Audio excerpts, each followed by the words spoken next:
Welcome to Beardy, Bruce Lee Central. Hey everybody, it's Birdie here. What's going on, guys? Okay, so Bruce Lee versus Wong Jack-man. Oh baby, the most controversial fight of all time. So we have to go back to the 60s, 1964 to be more specific, and Wong Jack-man challenges Bruce Lee to a fight. The reason is because he doesn't like the fact that Bruce Lee is teaching Westerners the art of Kung Fu.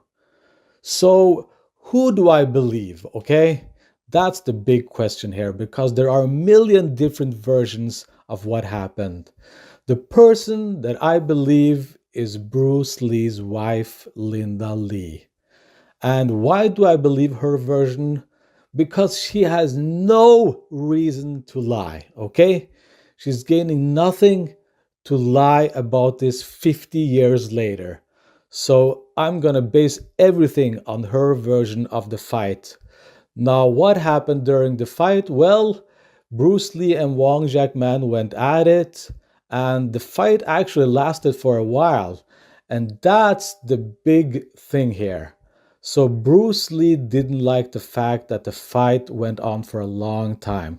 He wanted to end the fight instantly, but he couldn't. He simply couldn't finish the fight quickly. And this caused Bruce Lee to totally reevaluate Jeet Kune Do and his own philosophy. Okay? So eventually, Bruce Lee won the fight.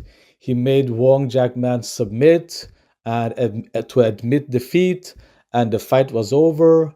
And they didn't bother Bruce Lee anymore. He was allowed to teach Westerners at his school, and it was done. But in Bruce Lee's mind, it was not done because he had to totally reevaluate everything.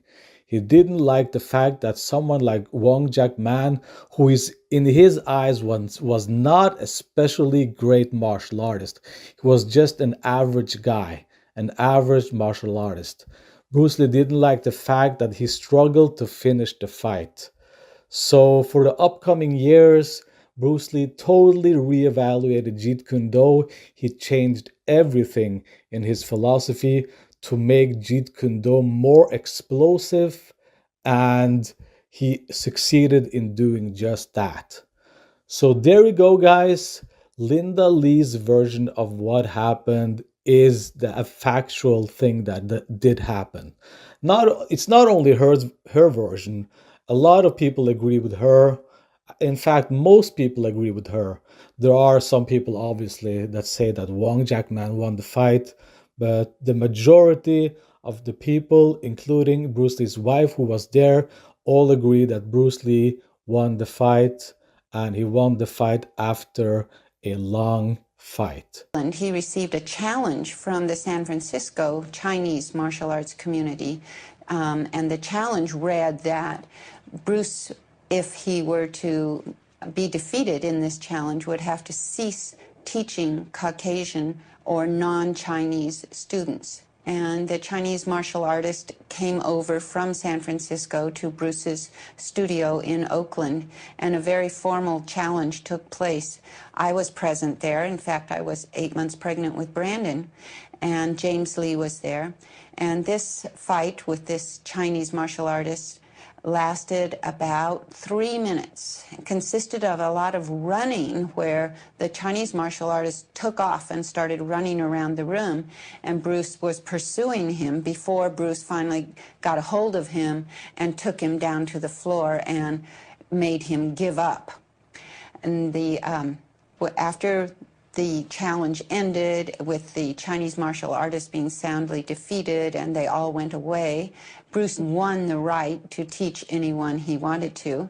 He was planting the seed always for years prior to even going to Hong Kong, because he knew the producer Fred Weintraub, he knew the executive producer Ted Ashley, knew them well and intimately and on a one-to-one basis as far as teaching martial arts to them. So they were friends and students of Bruce's. So he was involved in every aspect from the very beginning of planning it, doing all the contractual things, making the arrangements for the people to come to Hong Kong for the production and everything, and very much involved in the writing of the script. Of course, there was a script that the first title of which was Blood and Steel, and it underwent numerous revisions by Bruce. He added a great deal of dialogue and scene changes because he knew what he wanted to produce here. And there was reluctance and tug of war going on about exactly how the product would end up, how the script would end up. But Bruce was very insistent, almost to the point of being difficult to work with, because he knew exactly what he wanted and he insisted on what he needed. Not to say he was bullheaded and wouldn't compromise on things. That's not the impression I want to give. The impression I want to give is that he had a goal in mind. He knew what he wanted to communicate, martial arts-wise, philosophically-wise, through this film, and he was very determined to make his dream part of this movie, which I think is another reason why it has endured all these years. So he had a very active part in the writing of the script. He did, of course, choreograph all the fight scenes, and he was the best in the world at doing that. He had a film sense about how things would look on film, and he was exacting with his stunt people and the other actors that were in fight scenes with him. Nobody worked harder on Enter the Dragon than Bruce did. In the Far East, in Hong Kong, they had been making Chinese movies, of course, martial arts movies, for decades, if not longer, for as long as film was being made. So Chinese audiences were very sophisticated on what looked good and very vocal about expressing if they liked a martial arts scene or didn't like it. And so Bruce knew he had a very tough audience out there to please, and he also wanted to introduce it to Western audiences in a way that would set the standard. And I think there is no doubt that he did that. There were a couple of incidents that happened during the filming of Enter the Dragon that perhaps are not evident to the viewer because it's all pieced together nicely. But just for instance, so that you'll know when you see these films on camera, there is a scene where Bruce interacts with a cobra snake. And I don't know personally how he could ever do that, because I could not even be present on the set when this was happening. But and as you'll see in the film, this is a very large, ugly snake. And Bruce has to step on its tail and capture it by the head in order to subdue it. Well, in the finished version, you'll see everything went just fine and smoothly, and he does that with no problem. But that really wasn't the case during the filming. The snake was also somewhat angry because of all the runs he had been put through, and so this snake actually got quite nasty with Bruce and did in fact bite him, and it was painful, however not deadly, because in fact the venom had been removed from this cobra, thank heavens, or the film may never have been finished. So on another occasion, there is a fight scene you'll see in the movie where Bruce is fighting with Bob Wall. And this scene takes place in this vast courtyard with many martial artists dressed in white, which you will recognize in the film. And Bruce and Bob Wall are having this fight where Bob has a broken bottle in his hand. And in Hong Kong, they did not have the kind of breakaway props that they would have had in Hollywood. So this was a real broken glass bottle. And they're having this fight, and they had it carefully choreographed, who does what. And there was a slip-up during the filming of it, and consequently, one person didn't do what they were supposed to do. And consequently, Bruce's hand was severely cut across this tendon between the thumb and the forefinger. And filming had to stop, and it stopped for several days there, and Bruce had to have stitches, and his hand was all bandaged and swollen up, so that did put a stop to the film for a few days there. There was one extra on the set who I guess thought he would just see if Bruce was really a martial artist or was just an actor who was faking it. And he, between takes, when the extras are sitting around, standing around, and Bruce had a little time on his hands, one of these extras was goading Bruce all the time, like teasing him, like saying, you know, you're not any big stuff, I bet you can't do a sidekick, and da-da-da.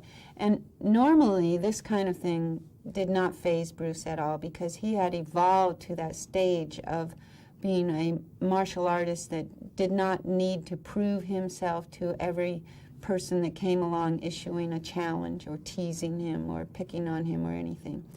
So he did not always feel the need to react in the way that the person would be hoping that he would. But on this occasion, and I happened to be there on the set that day, and on this occasion, this kid was trying to show Bruce up and say he was a paper tiger.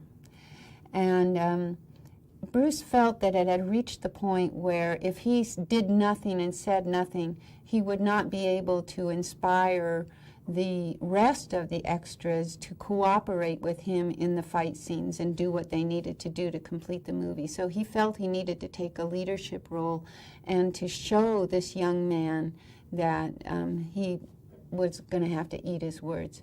So, but he did it in a nice and playful way, and he called the guy down from where he was sitting up on a wall throwing jibes at Bruce, and he said, hey, come on down here, you know. So he brought him down, and in the martial arts vernacular, I guess you would say he played with the young man.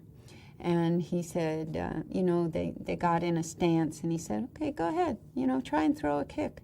Anyway, they had a little back and forth there, and by the time it was over, in about 30 seconds time, the young man was a true believer, and Bruce accomplished this in good nature, did not hurt the young man, but certainly showed him that he was a true martial artist and very skilled and knowledgeable. So everything went smoothly after that.